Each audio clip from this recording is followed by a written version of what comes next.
Are you ready? My coach, Barbara H. Smith.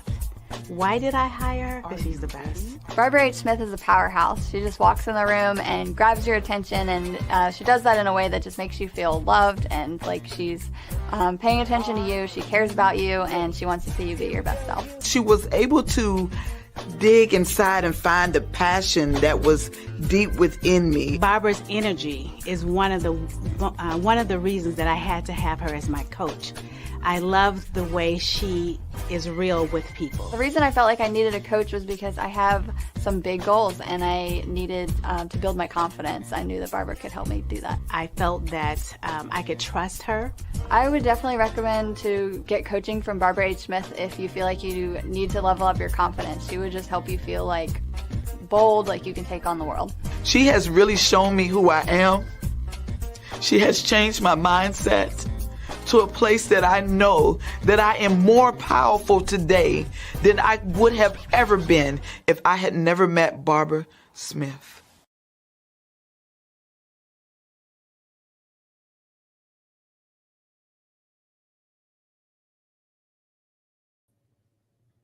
Here we go. Money, money, money, money. Yes, wearing my money green today. I feel super excited.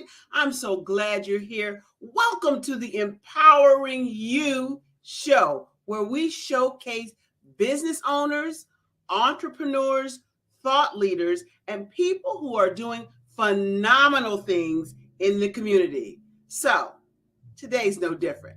But before I introduce you to our fabulous guest, let me introduce you to my sidekick, right hand, left arm, right foot, sassy, sexy, spicy Shani Smith.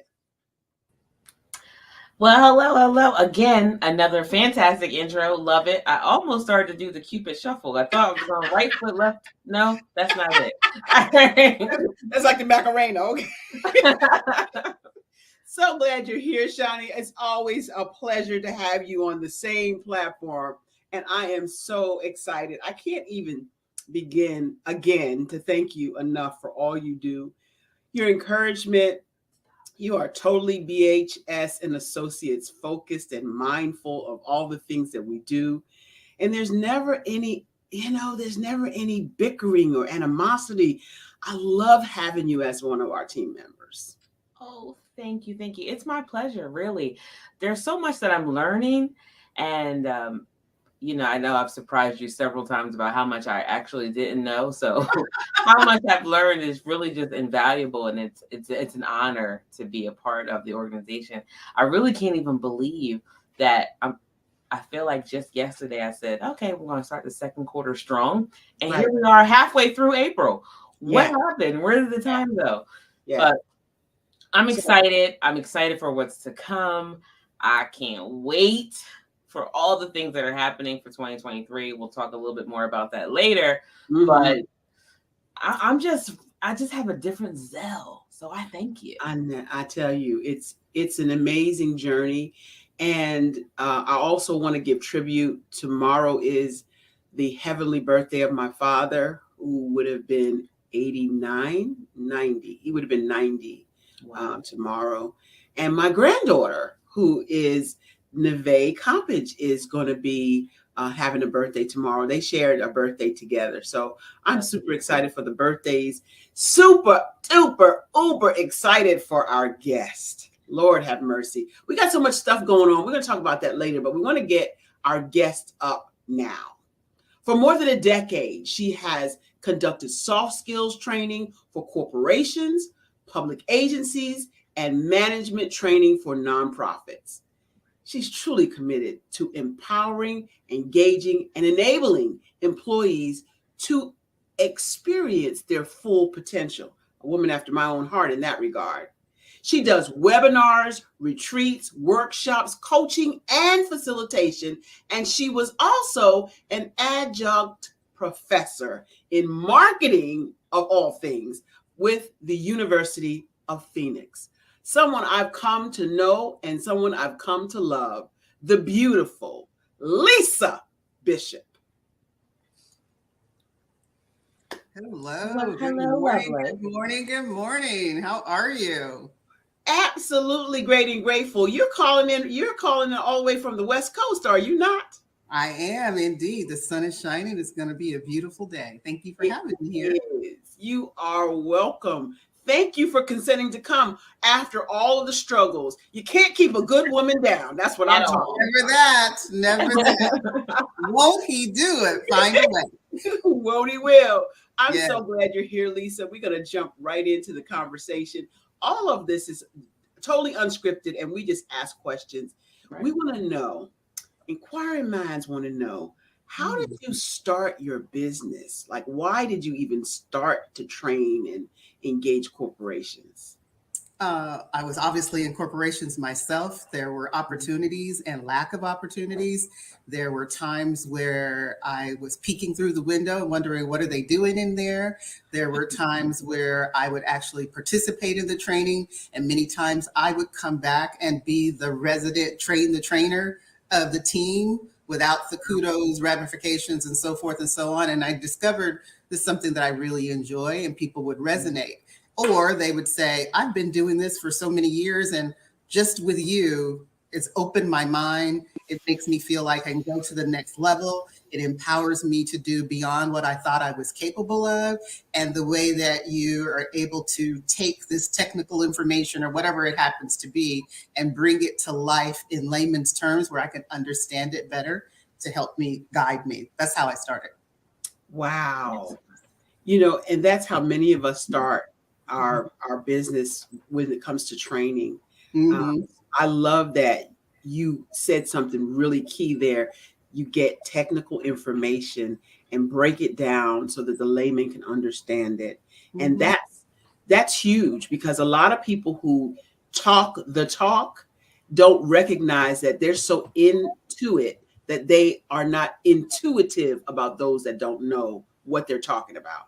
Right. So, like myself, I was also in the training environment, not wanting to be actually in the training environment, but the geeks over here were speaking to the common people over here, the normal people, and they didn't understand. Huge disconnect. Really? Wasn't resonating, wasn't making Right. any sense. The Right. geeks are frustrated because why don't you get it? This is commonplace for me. The Right. people who needed to have the information so that they can continue to do what they needed to do because they were the subject matter expert in whatever. And They this know. new wizardry that's coming in doesn't make sense and doesn't speak Right. to whatever I'm accustomed to using. How do you bridge that gap together? And then more importantly, how do the two of them communicate with one Right. another in a way that is positive and proactive and assertive as opposed to aggressive?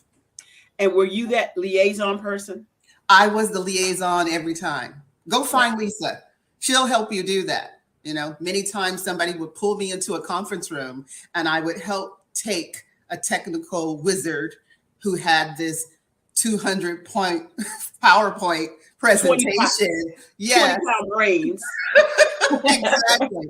And take Right. those 200 slides and dwindle them down to 10 or 15 and help to make sure that you're getting your point across, saying what you need to say, what's relevant, poignant, what have you, so that they can then communicate more effectively, grow to the next level. And I've helped so many of them grow to director levels and what have you because of those simple things that aren't necessarily commonplace for them. Right. Common sense is not common knowledge, okay? No. No. But I love how you took the empowerment road for that, because many people find themselves in that role, but they decide to consider themselves a victim. I have to be the one that always has to explain. You took it the next level and said, okay, if I'm going to be that person, I'm going to be that person. That's I'm right. gonna be That's that person, right. you know, and I Yeah. am that I am. business. Yeah, Exactly. yeah. You have so And then many I found people- that I enjoyed it and it became kind of second nature for me. And it Mhm. wasn't challenging for me to pick it up. I can sort of pull through the weeds, if you will. You've got a 200-page document and you need to have a presentation that's going to be, 15 minutes, 20 minutes, half an hour, or an hour. I'm your person who can help you, get that down to a science where you can convey that message, where it is communicating effectively, then allows you to ask more questions, which then allows you to build upon what you're doing, whether it's a phased approach, a one and done, a teaser, what have you. So it does make a tremendous difference. And you have to consider your audience, who you're speaking with. Yeah. Come on now. Completely. I know my experience right now in the workplace is that I'm dealing with people who are right out of college, between 22 and 25. And I find that they don't want to ask questions because they don't want to let anyone know that they don't know, but they are not digging to find it out either. So there's just like this huge disconnect. I swear it's because of years of participation trophies, because I don't understand. It's constantly like, well, I didn't want to bother you. I'm like, well, if you want it, you have to go get it. So either you figure it out, the answer, or you got to go get the answer. You can't just sit here lost. And I think that's where we are with it. I'm from a age where I'm like, I'll ask anybody. I don't care who it is. Excuse me, I need help. You over there? Can you come look at this? I don't have a problem asking for help if I can't. Well, you know who they ask? They ask Google University. Right. Some do. I don't know. Yeah, and that's the thing. Shani's right. Some of them do, and some of them just sit there like a bump on a log, like scratching their heads, wondering what is going to happen next. And that's not how you get information. No. But we're of the mindset. No, I know my mother told me a long time ago. No question is a dumb question if you don't know the answer. That's right. That's right. If you don't know the answer, you need to be asking somebody some questions. And some people don't. It's not even categorized by that they're coming out of high school. A lot of people just don't want you to know that they don't know. Yeah. Well, there's a method to it, right? It also has to do with their personality style. That is true. Who they are, Let's talk about that. Let's talk about that. Okay, I'm glad you asked. So when you think about personality styles, one of my favorite trainings is DISC, right? And it talks about 4 different personality styles. A D stands for dominant. An I stands for an influencer, a S stands for steady, and a C is a person who's conscientious. A dominant person, they want what they want, they're snapping their fingers, they're visionaries, they can tell you what they need, you know exactly where you stand. They do not have time to hear of all the pitfalls and your Calvin and Hobbes. Stop talking about me in front of my face. You just read me. I love you. But it's necessary. And you need all 4 personalities to make an organization run really, really well. Right. You need to have leadership. You need to have administration. You need to have finance. You need to have marketing. You need to have operations. You need to have technical wherewithal. Each one of those 4 kind of dominant personalities, not dominant, but inherent personalities are necessary. An influencer is somebody who can rally the troops, get you going. They're really excited. They are very eager. They're more creative in their approach. They can inspire people to get things done when they didn't even know why they needed to get it done. Yeah, Shani's pointing at herself too, which I think is awesome. And that's great. And you need to have that. However, when you have a person who's an S, which is a steady person, they're the ones who kind of seem shy. They don't speak up. It takes them a while. And when you're in a stressful, deadline-driven situation and you want that information right now, that scares the bejesus out of them. And instead of them responding to you, they withdraw.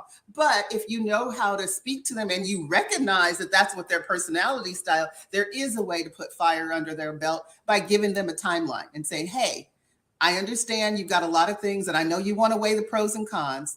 I'm on deadline. I've got to get this to the client, to the boss by 2. That's why I need this from you by 10. All of a sudden they're scrambling and you get what you want. No hard done. Why you want it and why do you want it? The backstory. This works both professionally and personally. When we know why something happened, it helps us to move forward and form an opinion, because otherwise we begin telling stories and that story makes us feel some type of way. And when we feel some type of way, we act some type of way, whether that's for the good or for the bad, right? And as a result, you're either going to get something or you're not going to get something, because I have nothing to have as a frame of reference behind me. moving forward, right? That's why storytelling is so important. That's why the story is, that's why I teach storytelling in business, because the story is so important to get your employees, your cohorts, your peers to move in the same direction you're moving in. And they need to have that why. What does this, and remember why. That's the other part. They don't just need to know why. They need to remember why on a constant basis. That is so good, Lisa. And that's about communicating effectively. You've got to communicate. It's kind of like, you know, writing a story, writing a book, writing a thesis, any kind of paper that you have to do or what have you. You're going to tell the story. You're going to tell them what you're going to tell them. You're going to tell a story. You're going to tell them a few things, and then you're going to tell them again. That's what communicating is. Communicate, communicate, communicate. If leaders would say, we're getting ready to make some changes, and I know that this is kind of frightening. I know you spent a lot of time learning your craft over here, but this is going to make us quicker, faster, better. So what we're going to do is we're going to continue with Team A working on the old stuff. Team B is going to start, and then we're going to stop in 30 days or 90 days or something to check where we are, meet in the middle, see where we're going. By the time we get to the end of the year or the end of the quarter, then we're going to have this parallel approach, and the old way is going to drop by the wayside. And then people on Team A are then going to get moved into teams B, C, and D and learn a new thing. If we're talking about change management strategies. Yes, in a nutshell. That makes so much sense, because when you talk about like telling stories, that's me. If you don't tell me the backstory, my mind immediately says, that's dumb. I'm not going to do it. There you go. I'm so glad that you said that. You're going to have to figure out a way to make me. So. And that's the real truth. That is the real truth. And that's what happens at work. You get a new boss. You don't know why you got the new boss. You just learned how to like the old boss. The old boss is gone. Nobody's told you anything. Then here comes this new boss, eager, excited, and happy, and says, I need this, this, this, and this. Your response is, I hope you can figure it out, right? That's or Lisa, they come in and they want to scrap all the stuff that you've learned for 20 years, and start something new that they don't even know is going to work. Right. Without even talking to the people who have been doing the dang job in the first place. Thank you. Thank you for saying that. That's the number one key. If you're a new leader, a new person coming into the midst, don't start barking orders. Don't start scrapping things. Find out who's on your team. Ask them questions. Get to know them. Figure out what their strengths are. Ask them what their goals are.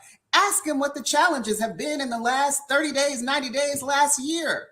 Enlist them, in other words. List them. Enlist them. Enlist them. If there's anything that you can do for a quick win, figure out what you can do, because if you can demonstrate in a short period of time after meeting with all of them and figuring out what those things are and say, you know, I talked to so-and-so and we can now do blah, blah, blah. Because if you show and demonstrate that you care about your crew, they're going to go out of their way, and the sky's the limit, in order to push your agenda through and even above and beyond. And you don't have to be there hovering over them, micromanaging their situation. Provide them with the tools that they need in order to execute properly. Right? Exactly. Fight the fight for them so they can do the job they were hired to do. They will make you look good, and the sky's the limit for what could happen. I got a great story for that. Without compensation, with no additional compensation, you can get them to buy in to the dream, and they miss the mark. They miss every time. So I'm working for this company. Mm-hmm. They'll remain nameless for the moment, and they hired me to be a technical trainer. Okay. Computers is my thing. Okay.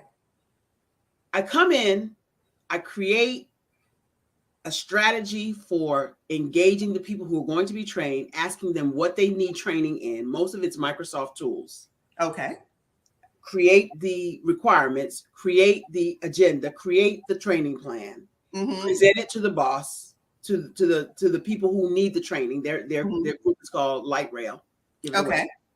And they're all excited, ready to go. I report to somebody who has never had direct reports beneath him, and B, never had an entrepreneur beneath him. So I come in, my business wasn't working, so I decided to go back to work. Gotcha. And I'm working for this guy. Right. And I go in the meeting to discuss what plans we have for the week. And I said, I'm getting ready to go train light rail on XYZ Umpty Squat Day. And he said, who told you to do that? Like, I'm sorry, what? Right. Right. The next statement he made me know it was time for me to go out forever. Right. Right. So now I am positively, absolutely unemployable by anyone. I'm unemployable. So he says to me, you didn't get my permission to do that.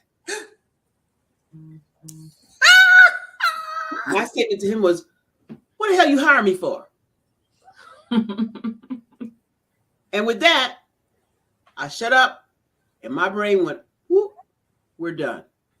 We need to figure out what our next is. And in the meantime, we're done. Mm-hmm, mm-hmm, mm-hmm. What do you mean? Mm-hmm. You hired me to be a technical trainer.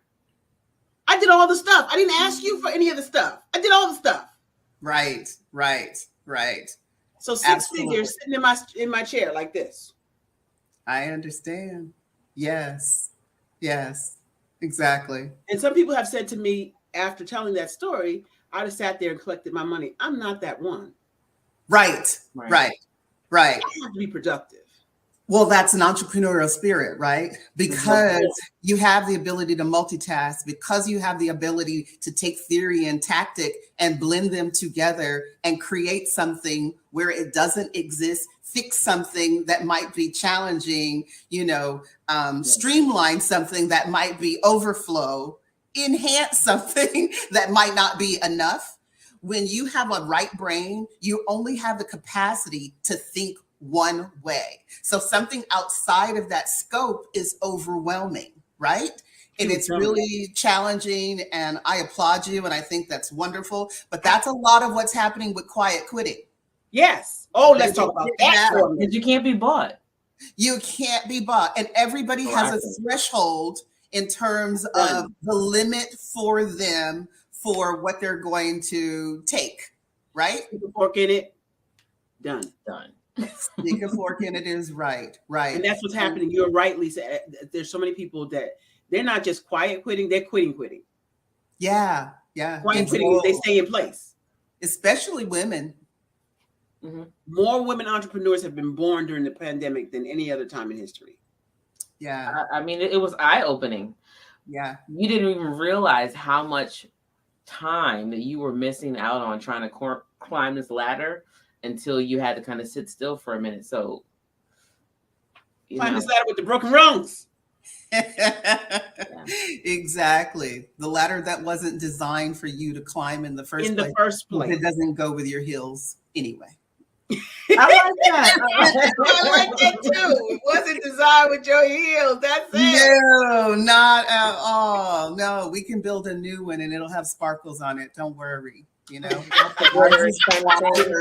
it's more inclusive and we like to have a variety of things. There's no woman who only has one pair of shoes. We have a way of thinking that's beyond scope because we've had to do that, whether we're mothers, aunties, sisters, what have you. We have to be creative and do what we can to stretch things, to make things seem. And most times people aren't even aware because we make it look real easy. Make it look real easy. And it's not. We're mothers, entrepreneurs, wives. We are doing caregivers, chef stuff and making sure things are happening all over the place. It is amazing what women can do. Mm-hmm. And so I want to talk some now, Lisa, about being a woman in a high profile male dominated industry. You are in technology at all. You are in a high profile male dominated industry. Right. How did you traverse that and decide I'm done? First of all, understanding, I was trying to figure out Lord, why did you bring me here? You know my personality. I'm smiling, I'm bubbly, I'm all over the place. I wear jewelry, my hair is different colors depending on my mood or whatever. You know, I'm real kind of different. And it was designed to build the strength of the business to get me going. But I didn't know that at the time. They have to trust you.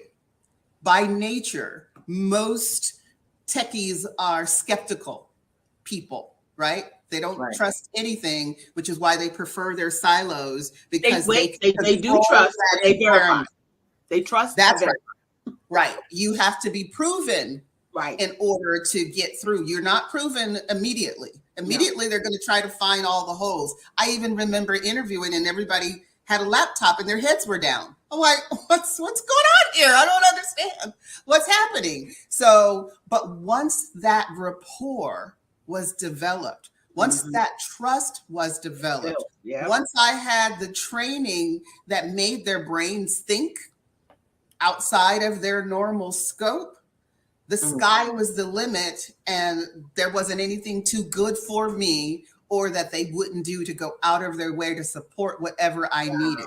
So if there was a new leader coming in and I came in to be part of their town hall, they were all eyes, all ears. They might not have said anything in the town hall, but they caught me in the hallway, down the street, at lunch, took me to lunch or what have you. And then I was able to see exactly where the leader needed help and assistance. I was able to see where the employees had challenges. I was able to find out backstories that a leader doesn't have time for. They don't have time to sit down and do all of those things. Right. So I was in a great sweet spot space where I could see both sides of the table and speak both languages and then come to the middle. These are the main things that are happening. We need to have a win. Try this, try this, try this. Consider this, consider this, consider this. I like that. One of my sweet spots is humanizing leaders who seem like the boogeyman.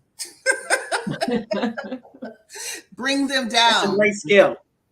Bring them down. So, oh, this person actually eats food like the rest of us. You know, when you are amongst the ranks, you have a tendency to think we're here and the bosses or the leadership team is here. If you can get the leader to be on the same level where they will roll up their sleeves just like their people, then they're part of them. They're more inclined to want to jump on board and support your efforts. Yeah, and that's so vital in any organization. Right. Where do we find you, Lisa, when we want to find you? You can find me on the web at www.thebishopconcept.com, or you can find me on LinkedIn. My name is Lisa P. Bishop. My company is The Bishop Concept. I'm a leadership development consultant and executive coach. That is so good. Shani, you got one question before break. I want to know what's the magic in it all. Like, how do you humanize somebody who seems out of the touch? How do you humanize a boogeyman, essentially? Because when they've already created this culture and they're really not open to changing that view, after you've told the people, yeah, no, they do this, but they don't change here. How do you deal with that? I usually do a couple of focus groups if I can.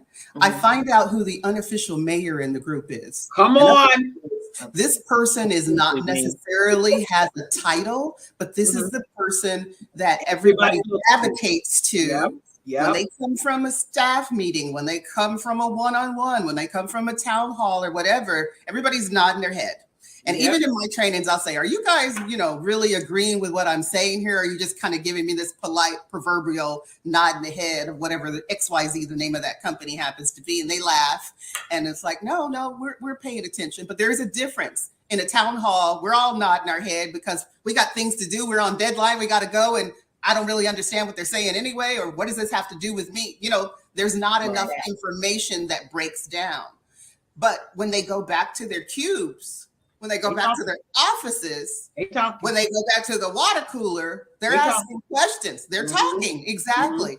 But they gravitate to one or two people. One person. So, that's right. Lisa, what did you think they were talking about? And Lisa will say, blah, blah, blah, blah, blah, blah, blah. Lisa's word becomes more of the gospel, which then turns into gossip, believe it or not, right? Because it might not be based in fact, but that's what folks are believing because there's a level of trust that this person has the eyes and ears of what's happening, not only at their level, but up above, if that makes sense. It does. I'm definitely the mayor. Absolutely. That's the makings of a unofficial mayor, right? Right. So if I say it's BS, it's BS. That's gospel. Right. If Shani doesn't agree with it, guess what? Nobody else is going to agree with it. We ain't doing that. That ain't what we do. Not going to happen. Yeah. We're going to talk more with Lisa Bishop and the Bishop concept and how leadership can change based on the principles she uses right after the break. Don't go away. We'll be right back.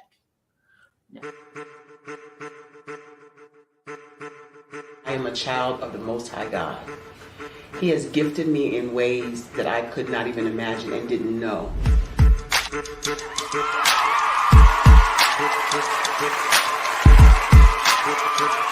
There was a time when I didn't know who I was.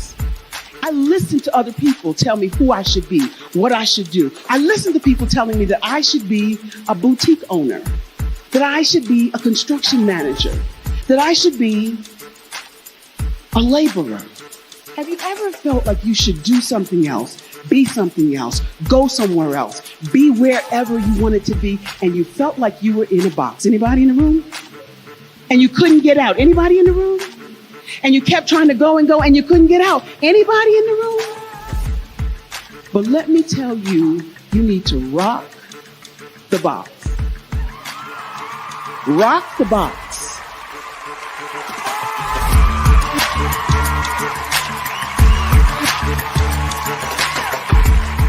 I am engaging, inspiring, and empowering.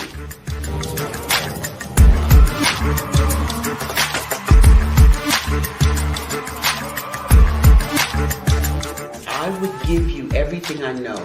Just by touching you, if I could, by osmosis, give you every single thing I've learned, I've gone through, I know I would. We know that's not possible, but as it is possible, I love to share information with people. Some of you out there, people have told you that you can't be, you can't have, you can't do. But I will tell you, like Kingston said, you can, you must, and you will. If it's to be, it's going to be me. You got to say it. If it's to be, it's going to be. If it's to be, it's going to be. If it's to be, it's going to be.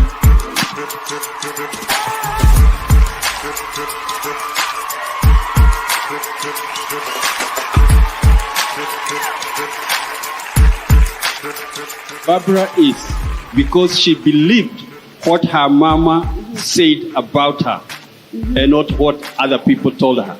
Every day you wake up, when you're in a situation, it's your choice whether it's an advantage or the disadvantage. She gained her confidence and her life, and now she is a testimony. If I can help you elevate yourself, then I feel like I'm elevating my own self as well. What you know and I know together can change the world.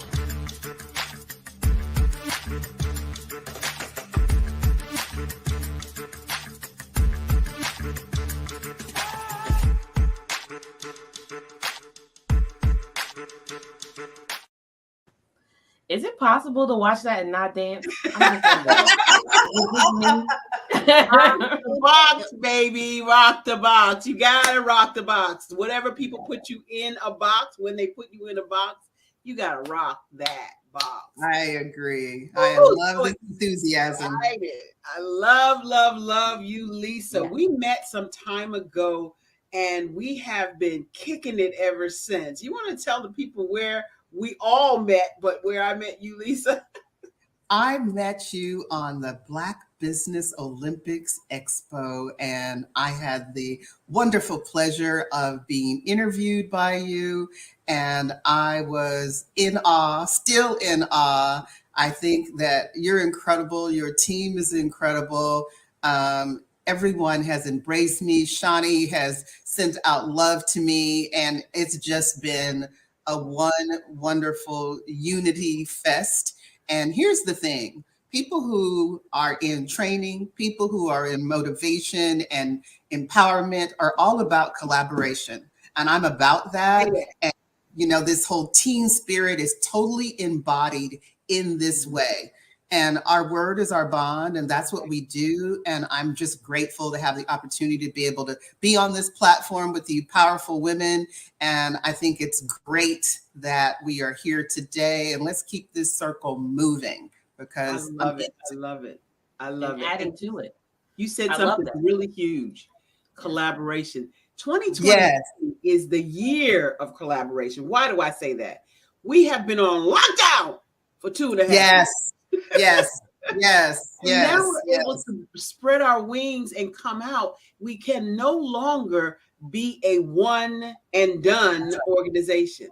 We have to collaborate. Where I have a weakness, I'm looking for Lisa to fill in that space. Where I have a weakness, I'm looking for Shani to fill in that space. Because if I have all the people around me like me, then everybody's fired.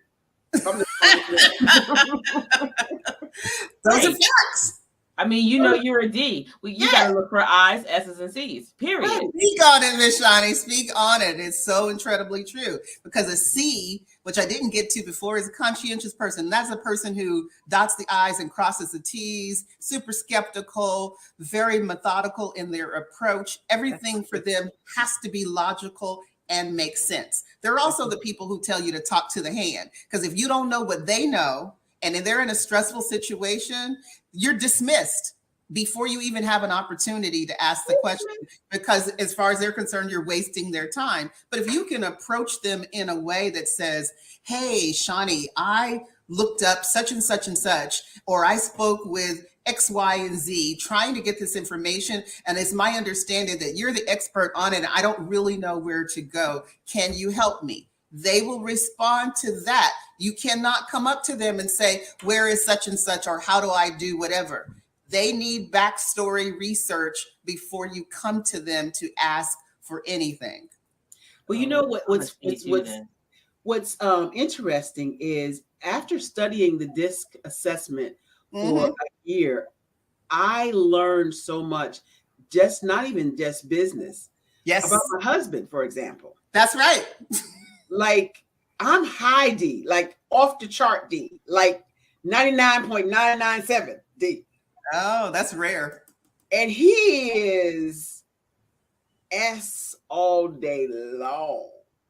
Those are the best relationships. He takes his time with, I'm like, funny, cute story, quick story. Yeah. We order from this place where we get fried fish. Uh-huh. My husband orders the same thing every single time. It's a fish sandwich, and he takes my fries off of the meal that I'm going to have. And I like shrimp and scallops, so he takes the fries. This is what he does all the time. I might switch mine up and order fish and shrimp, or fish and scallops, or scallops and shrimp. I'll switch it up, but not him. Yeah. Same thing every time. So I say, honey, we're going to get some fish from Anna's. Okay, let me go get the menu.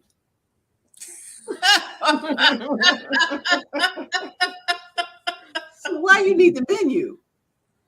Oh, my mama might want something. Mama wants a fish sandwich. She already told me. Okay, well, I'm gonna just get the menu. All right, gets the menu. He said, what are you gonna order? I said, I'm gonna order shrimp and scallops. He looks at the menu, wait for it, and says, I don't know what I'm gonna have. I go, what are you gonna have? I think I'm a fish sandwich. I said, honey, you always get the fish sandwich. Why did you have to take so long? Because I'm like, make the decision. Stop playing. Make the decision. And he's got to think about it, even though he knows what he's going to get. I don't understand. I had to notice that in the disc and have patience, because I'm a decision maker, risk taker. When I say it comes in here and it literally, let's go. Yes. And he's like, wait a minute. Gotta look at the menu. Gotta see what we'll get. Right. Duh. Right. Yeah. You know what you're gonna get.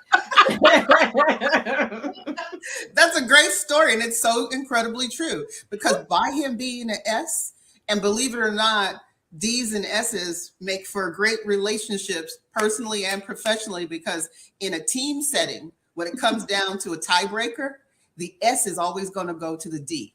They have a great appreciation because you see the big picture and you're able to make decisions. They Make are a decision. still contemplating the pros and the cons and the best way, and they want to do the research. They don't want to ruffle any feathers, and they want to include everybody in the process. Girl. So they're really thinking Girl. about it. Yeah. But at the same time, he calms your spirit when you need to. So you are allowed to flutter to a point until he says, Barbara. And then you kind of pause.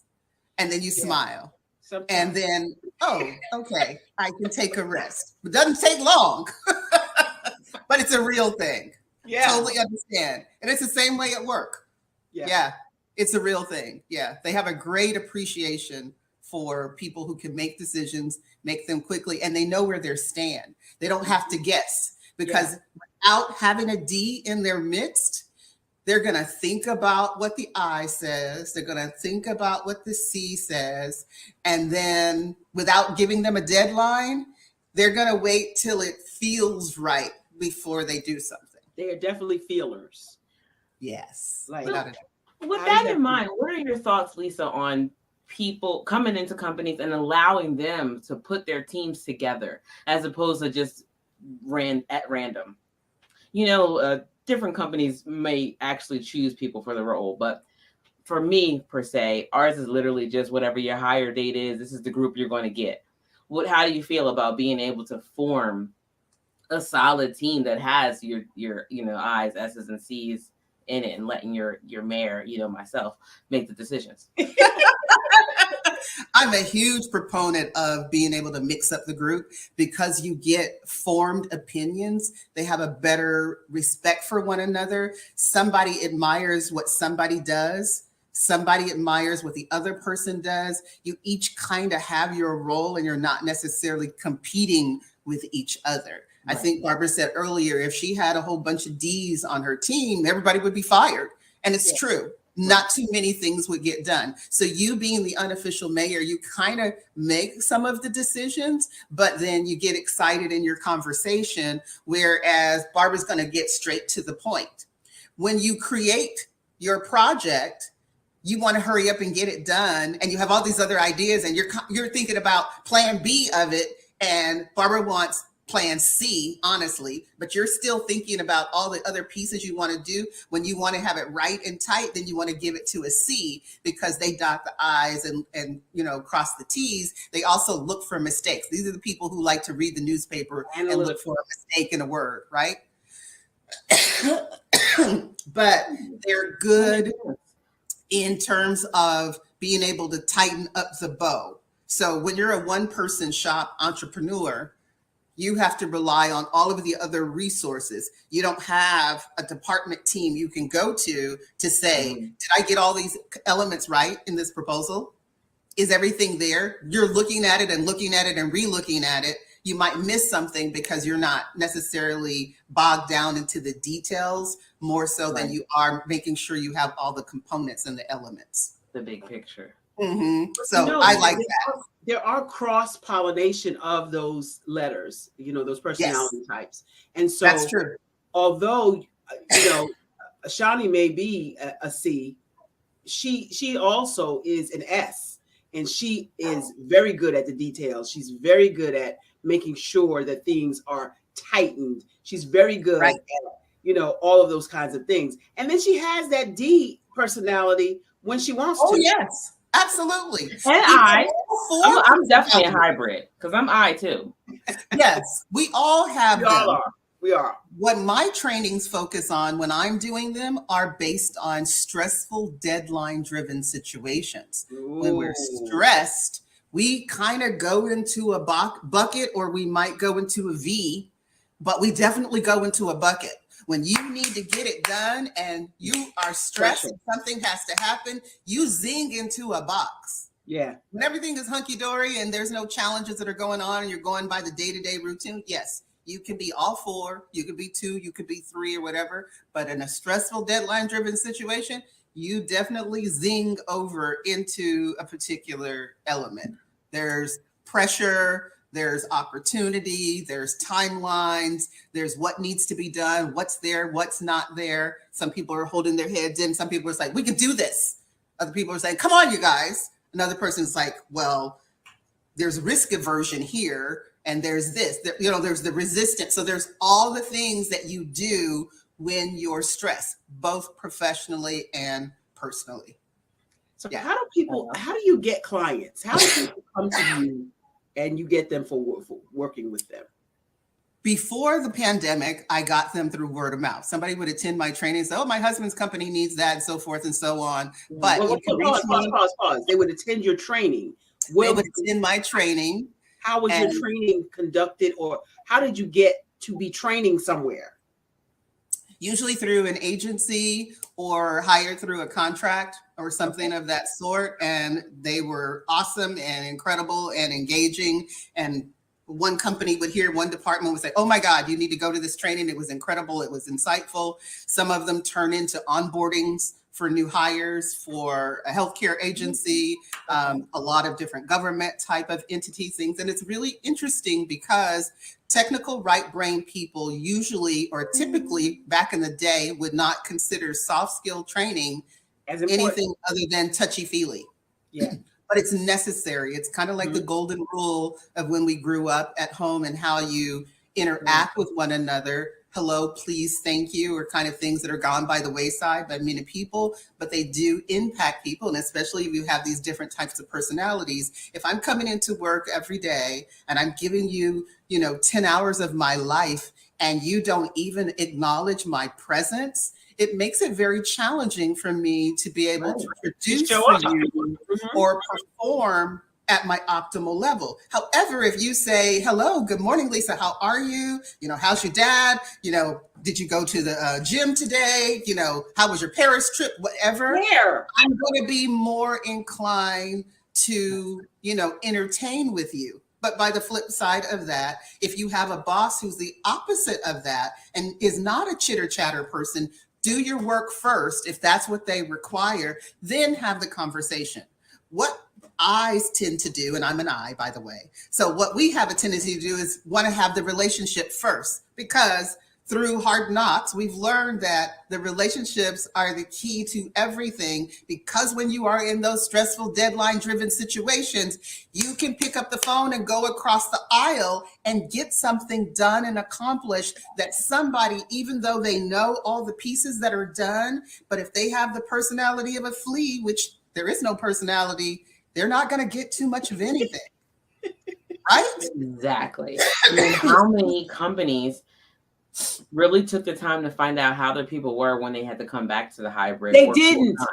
They didn't. You don't know what happened, who I lost, what happened to me, what kind of trauma. And it was just like, hey, we're all going to be back together again. Like, no, I don't actually, I like it without you. I don't want to come back. Yes, exactly. Yeah, I'm involved in a training right now with a similar kind of thing. And it's like everybody is required to start coming back to work, I believe June 1st or something like that. And people are kicking and screaming. Or there's one particular department who never got to take any of the time off during the pandemic. So they're a bit resentful and they have a lot to do for the organization as a whole when all these other folks have hybrid opportunities. So they're sort of slowly rolling that in a time frame. And you're absolutely right, Shani. It has to be considered. It has to be discussed. It is absolutely necessary and it makes a difference. And we have to talk about diversity and bias and microaggressions and those sorts of things that come into play. They're real and they're interesting, and people get triggered because we went through a catastrophic time. Trauma. History that we really didn't get a chance to heal from. No. We're still kind of just now sea legs, right? We're almost pretending like it didn't even happen. That's what I'm talking about. That's what the elephant in the room that nobody did we forget? Right. Yeah. And so Sally used to be highly engaged and have a lot of chitter chatter, and now not so much. She's doing what she needs to do because everything has changed. We've learned how to do a little bit more with less and figure it out. But now you want me to come back in, and I just moved across town so that I could have less rent, right? But now you're further away, and I didn't have to worry about that because I wasn't coming in. Right. So now my whole check is going to go to daycare. And then if I don't get to daycare on time, it costs me $10 every 5 minutes that I'm late from there. And you want me to get this deadline done and stay another half an hour. And if I don't stay another half an hour, I'm not a team player. Right. A lot of different dynamics that are happening and have to be considered. So what I say to that is have lots of team building, be flexible as a leader in terms of what you do, have a rotating schedule for people to have an opportunity to be able to do that. And people will slowly be able to embrace that more because there's give on both sides of the aisle, right? And the consideration that has to be there. And if somebody is further away because of the situation of where they needed to be, commuter bucks, whatever those things are that are going to lighten the load for that person to be able to produce. On the flip side of that, people are saying, I was producing just as much, if not more, while I was at home. I don't see the need to come in there. And then if somebody coughs, like I'm coughing right now, if I was in an office setting in a cube, people would be spraying everything. You got that right. Right? You got that right? Right. You know, I would be spraying too. It's traumatizing. Just that, what you said about coughing, it's traumatized all of us everywhere. So at the grocery store, everywhere. So yeah, it's like sheer utter disgust. It's not even before it'd be like, are you okay? Are you choking? Yeah, right. Let me pat you on the back a little bit or something. No. That's a trauma. People don't even recognize that they've been traumatized. It is a trauma response when you hear somebody cough or sneeze and you think they have COVID. Yes. That is, yes. Reminds me of the commercial with the guy who coughed. He went into his own apartment, put his hand over his mouth in the bathroom so nobody would hear him on the outside, and they kicked his door in and beat his behind because he coughed in his own house. This is trauma. We are traumatized by people coughing, and it's ridiculous, but it's true. It's very, very true. And when you go to the workplace, it's even more amplified because you're around people for 8 flipping hours. Mm-hmm. And you could at any time, for example, swallow wrong. That's right. Cause you to cough. Right. A whole coughing fit if you swallow wrong, like you sound like you're dying. So how do we get people to have emotional intelligence about this coming back to the office? I mean, there's got to be training. There's got to be focus groups. There's got to be conversations. The leadership has got to recognize that this is not normal, and there is no normal anymore. This is there is no normal anymore. Go away with the break at 10 o'clock, 12 o'clock, 2 o'clock. You leave at 4 o'clock or 5 o'clock. You need more breaks because you have to get up and move. The air is different. You don't know how it's circulating or not circulating. Right. Everybody's got their sanitizer, this, that, or the other. So if you're allergic to that kind of sanitizer, that's going to make you cough. That's going to make your eyes wheeze. Right. Don't know what's happening in the air. Don't know if your baby was sick before you came in, or your husband or your wife or whatever. So there's lots of different things. Create breaks, create outside opportunities to get together, have those focus groups, do onboarding, and create trainings on a quarterly basis, as far as I'm concerned, that will help to implement and emphasize the importance and relevance of emotional intelligence. It's about, I know who I am, that's being self-aware. I know who I am, right? Even if I make a mistake, I know who I am, but I'm able to course correct it in real time. And what do I do when I get off base, when I feel emotionally hijacked, if you will? Somebody comes barreling into your cube, you're on task, you've got your stuff, your to-do list is together, there shouldn't be any challenges. And then here comes this boss, and then their boss's boss barreling into your office demanding whatever. It That throws doesn't, you I off. mean, That's I'm gonna emotional pause you right. hijacking. I gotta pause you right there. Emotional hijacking. I love that because that doesn't just pertain to your office. That That's pertains right. to your life. Yes. Yeah. I'm minding Yes. my own business. I got 3 Yes. sons. One comes in with this issue. One comes in with this issue. I'm emotionally hijacked. Without a doubt. Without a doubt. And we all face it. It's what do I do when I get emotionally hijacked?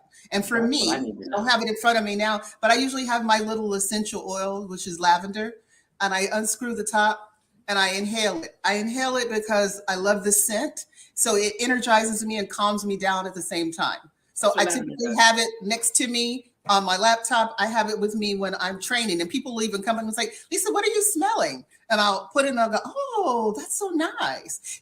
It just keeps me balanced in a way. That's one of the things that I do to self-manage, whether I'm thrown off base, the computer system didn't work the way that was supposed to, the technology is not supposed to do what is happening. Can I still function? Can I still show up? Can I still smile? Can I still produce? Do you have results?